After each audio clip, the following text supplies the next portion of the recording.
이번에는 섹터 컨디션 시간입니다. 중소형주 투자 전략에 대해서 살펴보겠습니다. 사실 오늘만 하더라도 코스닥이 코스피보다는 낙폭이 굉장히 커지면서 중소형주에 대한 아이디어 드리기가 조심스럽지만 거꾸로 이렇게 시장의 상하방이 맡길 때 오히려 텐베거의 향기가 나는 종목들이 여기서부터 시작을 합니다. 그러다 보니까 어떻게 중소형주를 접근해야 될지에 대한 얘기 자세히 챙겨보겠습니다. 유성만 리딩투자증권 스몰캡 담당 애널리스트 나왔습니다. 안녕하세요. 안녕하십니까. 네. 코스닥 시장을 좀 보고 있는데 또 1%가 넘게 빠지고 있습니다. 물론 중소형주라고 해서 다 코스닥에만 있는 건 아니지만 상대적으로 우리가 코스피, 코스닥을 했을 때 중소형주의 어떤 온기가 돈다 그러면 코스닥을 좀 보잖아요. 그래서 코스닥이 최근에 이렇게 좀 약세를 보이고 있는데 어떻게 보세요? 어닝 시즌이라는 게 전혀 도움이 안 되는 느낌이거든요. 코스닥의 부진 포인트를 한번 짚어주세요. 그래서 일단 코스닥 시장의 조정폭이 상대적으로 좀 크게 나타나고 있는데 일단 전반적으로는 이제 인플레이션에 따른 금리 인상 기조가 이미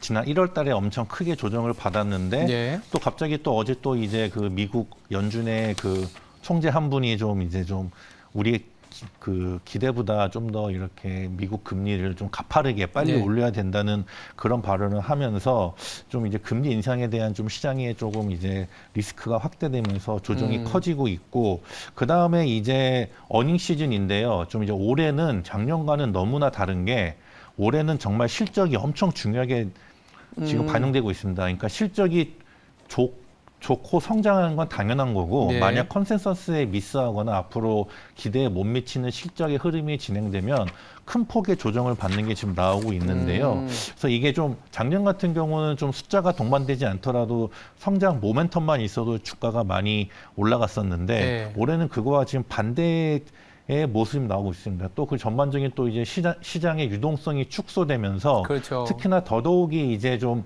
실적이 뒷받침되지 못하는 종목들에 대한 조정폭이 크기 때문에 아무래도 좀 이제 상대적으로 변동폭, 베타가 큰 코스닥의 좀 조정세가 아무래도 최근에 더 큰 것 같습니다.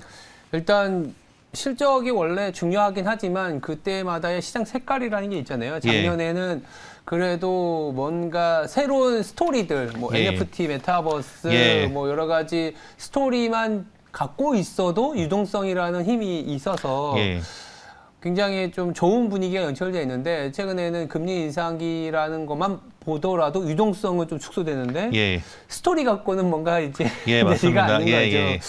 그런 부분들이 실적 시즌에서 좀 더 부각이 될 거고, 그렇게 보면 지금 저희들이 WS 리프레시에서도 얘기해 드린 게 3월에 이제 연준의 회의가 FOMC가 있고 3월 말까지 실적 시즌이 시작되다 보니까 요거 끝나고 보는 게 오히려 편하지 않겠냐, 이런 얘기도 좀 들어봤습니다.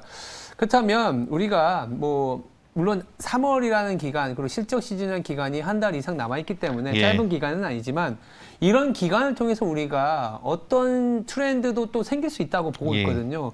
그 안에서 우리가 어떤 종목, 어떤 트렌드를 좀 갖고 간다면 좀 더 10배거까지는 아니더라도 5배 정도 이렇게 갈 수 있는데, 올해와 같은, 최근과 같은 상황에서는 스몰캡, 중소형주 키워드라고 해야 될까요? 아니면 트렌드라고 할까요? 어떻게 잡아가야 될까요? 그래서 일단 말씀하신 대로 일단 3월 말까지 실적이 일단 나오기 때문에 또 그리고 또 3월 달에는 이제 대선이 있지 않습니까? 그렇기 때문에 일단 좀 아무래도 좀 시장이 박스권으로 좀 갇혀 있을 가능성이 높은데, 일단 첫 번째 트렌드는요. 이제 일단 결론부터 말씀드리면 위드 코로나입니다. 위드 코로나. 이제 일단 뉴스 보시면은 오미크론으로 인한 확진자가 지금 사상 최대치를 초과하고 있는데, 또 뉴스를 잘 분석해 보면 오미크론은 이제 생각보다 좀 증상이 경미하고 일부 고령자분이나 기저 질환자가 아닌 이상 이제 일반 독감과 거의 비슷한 수준이기 때문에 미국이나 유럽을 비롯한 선진국들은 이제 마스크도 벗고 정말 중증 아닌 이상은 딱히 이제 스스로 치료하는 그런 거기 때문에 이제 우리나라도 2월이 끝나고 이제 좀 봄이 오면은 이제 우리도 좀 미국, 유럽과 같은 선진국과 같은 방역 체계로 돌아갈 가능성이 상당히 높아지고 있습니다.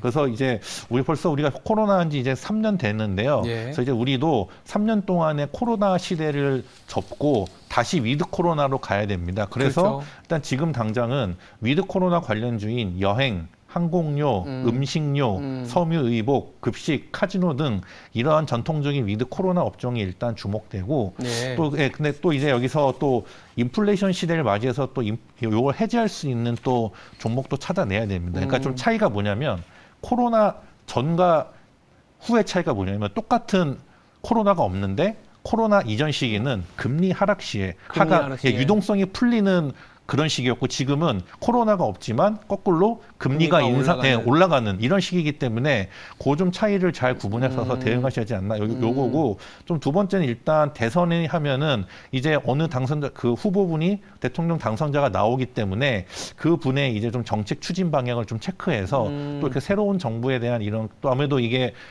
증시라는 게 정부 정책에 절대 맞서면 안 되고 그렇죠. 따라가기 때문에 이 두 가지를 좀 체크해 봐야 되지 않나 생각합니다. 참 체크해 봐야 될 게 많습니다. 예. 실적도 봐야 되고 코로나 이전과 이후 물론 우리가 리오프닝이라고는 하지만 완벽하게 코로나 이전 같은 생활을 영위하는 건 아니니까. 예, 맞습니다. 그리고 금융시장에서는 금리가 내려가던 거하고 금리가 올라가는 부분이 달라서 다릅니다. 이를테면 종목별로는 뭐 우리가 흔히 보는 이자 보상 배우만 하더라도 금리가 내려갈 때는 약간 좀비 기업들도 살 수는 있었거든요. 네, 맞습니다. 근데 이제 이자 보상 비율이 1도 안 되는 기업들은 조금 버텨내기가 힘든 네, 그런 맞습니다. 시기고 공교롭게도 이제 딱 한 달 후면은 이제 대선 결과가 나오기 때문에 대선에서 아마 한 달 동안에 엄청 많은 정책들이 쏟아질 겁니다. 특히 우리나라 증시로 따지면 또 양도세부터 시작해서 아니면 이제 경제 성장을 어떻게 빨리 뭐 건설이라든지 이런 얘기들이 나오기 때문에 요걸 좀 챙겨보자라는 부분이었고요. 그렇다면 우리가 좀 종목으로 보면서 이 종목을 얘기하면서 이런 전체적인 트렌드를 좀 구체화시킬 필요도 있을 것 같아요. 아까 말씀하셨던 리오프닝, 뭐 인플레이션, 금리가 올라가는 거, 아니면 뭐 정책 수혜주일 수도 있고요. 말씀하셨던 그 트렌드에 있는 좀 대표적인 종목들을 좀 꼽아주시면서 얘기를 드리면 시청자분들도 저런 종목들을 보면서 시장을 좀 이해해봐야겠다 이런 생각이 드실 것 같아요. 알겠습니다. 그래서 일단 종목을 3개 정도 뽑아봤는데 일단 공통점이요. 제가 말씀을 드렸다시피 실적이 제대로 나오고 또 22년도 올해 작년 21년 대비 분명히 증익이 확실시 되는 또 어느 정도 인플레이션 해치까지도 가능한 이런 종목들만 일단 뽑아봤습니다. 일단 첫 번째 종목은요. 신세계 인터내셔널입니다. 신세계 인터내셔널. 그러니까 신세계 인터내셔널은 크게 이제 사업부가 패션 그리고 그리고 코스메틱, 라이프 스타일 이렇게 나뉘는데 일단 지금 당장 패션 쪽의 성장세가 매우 좋습니다. 그러니까 해외 브랜드가 셀린느, 메종 마르지엘라, 클로에 그 판매가 호조되고 있고요. 또 국내 브랜드 중에는 그 이마트에 납품한 이마트 의류 브랜드 데이즈가 좋고요. 그리고 또 신세계 인터내셔널의 자체 브랜드인 지컷, 보브, 톰보이 등의 매출이 신장되고 있습니다. 그래서 일단 패션 쪽에 일단 매출이 증가하고 있고 코스메틱 쪽은 그동안 상당히 부진했었는데 이것도 일단 점점 이제 그 손실이 축소되는 모습 나오고 있는데 일단 그 수입 화장품 중에서는 니치 향수 쪽이 일단 매출이 증가하고 있고 또 고마진 브랜드인 이 스위스 퍼펙션이 또 B2C 사업적으로 진출되기 때문에 이런 또 실적 회복 기대감이 있습니다. 또 그리고 라이프 스타일 부분도 성장되기 때문에 이 또 신세계 인터내셔널은 또 패션, 코스메틱 또 라이프 스타일도 있지만 또 좀 코로나가 정상화되면 또 중국이나 동남아 해외 관광객들이 또 이제 우리나라 올 거 아닙니까? 그럼 또 이제 면세점에서의 매출도 증가될 거기 때문에 또 신세계 인터내셔널 차트 보시면은 조정을 엄청 많이 받았습니다. 한 3년 전쯤에는 엄청나게 핫한 종목이었는데 그 2, 3년 동안 조정을 많이 받다가 아까 제가 말씀드린 이러한 이제 사회적인 회사 실적도 점점 좋아지고 또 그 21년 연간 실적도 기대 이상의 어닝 서프라이즈가 나왔습니다. 그러면서 또 이런 앞으로 전반적인 장의 분위기나 트렌드가 딱 부합하기 때문에 신세계 인터내셔널을 한번 좀 올해 1년 내내 좀 안정적으로 투자할 수 있는 투자처가 아닌가 생각합니다. 신세계 인터내셔널 같은 경우에는 이제 가장 중요한 거는 또 캡티브 마켓이 있는 상황이고 매출이 어느 정도 나오는 상황인데 리오프닝 내지는 이제 코로나 국면이다 보니까 투심이 이쪽으로 갈 수는 없었던 뭐 실적이 어쩌면 깨질 거야라고 했는데 실적을 봤더니 예. 생각보다 나쁘진 않아요. 예. 아니면 서프라이즈가 나왔다라는 거는 예. 서프라이즈 나온 상황에서 이제 2022년은 최소한 작년보다는 올해가 위드 예. 코로나든 맞습니다. 코로나 국면에서 예. 마스크 써서 조금이라도 뭔가 활동을 하면 예. 조금은 더 개선될 수 있기 때문에 예. 올해 내내 신세계 인터내셔널 뭐 패션하고 코스메틱이 대표적인 또 예. 리오프닝이지 않습니까? 예. 보자라는 그런 얘기를 주신 것 같고요. 예. 두 번째 종목은 또 뭐가 있을까요? 네, 두 번째 종목은요. 감성 코퍼레이션이라는 종목입니다. 아, 예, 감성 코퍼레이션. 예, 그러니까 사업부가 크게 두 가지인데요. 첫 번째는 원래는 그 이제 뭐 휴대폰 관련된 소모품인데 이쪽은 일단 소소하게 일단 영업이익이 나오고 네. 여기 가장 큰 모멘텀은 스노우피크라는 의료 브랜드를 가지고 있습니다. 스노우피크. 예, 그러니까 스노우피크는 원래 일본의 그 이런 캠핑 브랜드인데요. 네. 여기 감성 코퍼레이션에서 한국이나 중국, 대만 이쪽 관련된 어페럴 라이센스를 받아오면서 스노우피크란 그 아마 그 시청자분들 중에도 스노우피크 브랜드를 실제 사용하시는 분들이 많으실 겁니다. 예. 그래서 요 스노우피크 어페럴의 매출이 급증하고 이게 있습니다. 약간 고가인가요? 아니, 그러니까 좀 약간 좀 그 어페럴 중에서도 좀 고급 이미지인데 네, 또 아주 비싸진 않습니다. 아, 네. 예, 그래서 현재 지금 그러니까 요 한 2, 3년 동안 이런 어페럴 중에 가장 핫했던 게 내셔널 지오그래픽이나 판타고니아인데 야. 그 뒤를 이을 아. 또 차세대 대세 브랜드입니다. 뭐 이전분은 뭐 노스페이스부터 해서 있지 않습니까? 이제 그렇기 때문에 이 스노우피크의 판매량이 점점 증가하면서 그러니까 아직 21년도 연간 실적이 안 나왔는데 잘하면 21년도 연간 실적도 흑자 전환이 기대되고 특히 올해 22년에는 무조건 증익이기 때문에 예. 그때 일단 스노우피크의 성장세에 따른 이런 감성 코퍼레이션의 실적과 주가 상승이 기대되고 있습니다.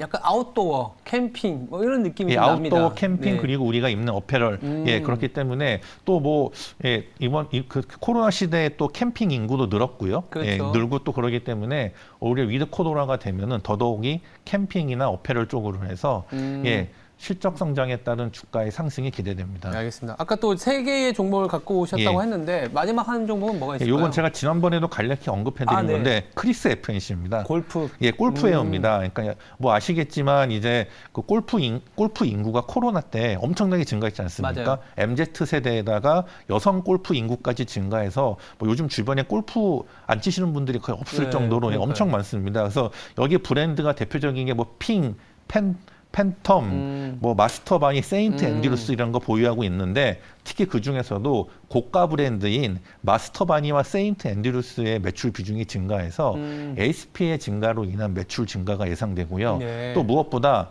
온라인몰 매출 비중이 상승하고 있습니다. 이 의미는 온라인몰은 이 판매 수수료가 거의 안 들어가기 때문에 네. 오프라인 몰 대비 마진이 2배 이상 나옵니다. 그래서 이 매출도 증가하는, 외형도 증가하는데 영업이익률까지 개선되는 그런 흐름을 보이고 있습니다. 그래서 이 크리스 FNC는 또 특히 이제 좀 있으면 3월달 아닙니까? 예. 골프 시즌이 다시 이제 슬슬 뭐 주변에도 이제 2월 중순부터 골프 예약하시는 분도 있고 맞아요. 특히 또 코로나 끝나면은 또 해외로도 이제 골프 치셔 나간 분들 많은데 맞아요. 그렇게 되면 당연히 골프 웨어는 매출이 엄청 증가하게 되어 있습니다. 그래서 올해도 사상 최대의 매출이 일단 실적이 예상되고 있습니다. 네. 그래서 이렇게 보시면 되지 않나.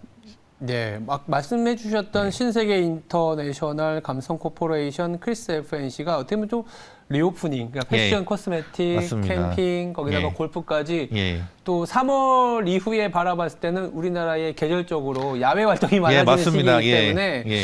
리오프닝에 대한 기대, 그리고 야외 활동이라든지 매출이 늘어날 수 있다는 기대, 거기다가 기대. 실적까지 받쳐준다. 실적, 거기다 또 상대적으로 낮은 밸류에이션. 밸류에이션이 낮다. 그렇기 때문에 까지. 부담 없이 투자하실 수 있을 것 같습니다. 네, 알겠습니다. 뭐 저희가 사실은 20개 종목 투자 전략까지 얘기를 하려고 했는데 딱 나온 것 같아요. 밸류에이션이 낮고 매출액이라든지 실적이 확실한 맞습니다. 종목. 예, 이렇게 실적, 보자. 맞습니다. 알겠습니다. 이렇게 정리하고 이 세 종목을 보면서 전체적인 시장 그리고 중소형주에 대한 아이디어 가져가는 것도 나쁘지 않을 거라는 생각이 들고 있습니다. 알겠습니다. 지금까지 유성만 리딩투자증권 스몰캡 애널리스트였습니다. 감사합니다. 고맙습니다.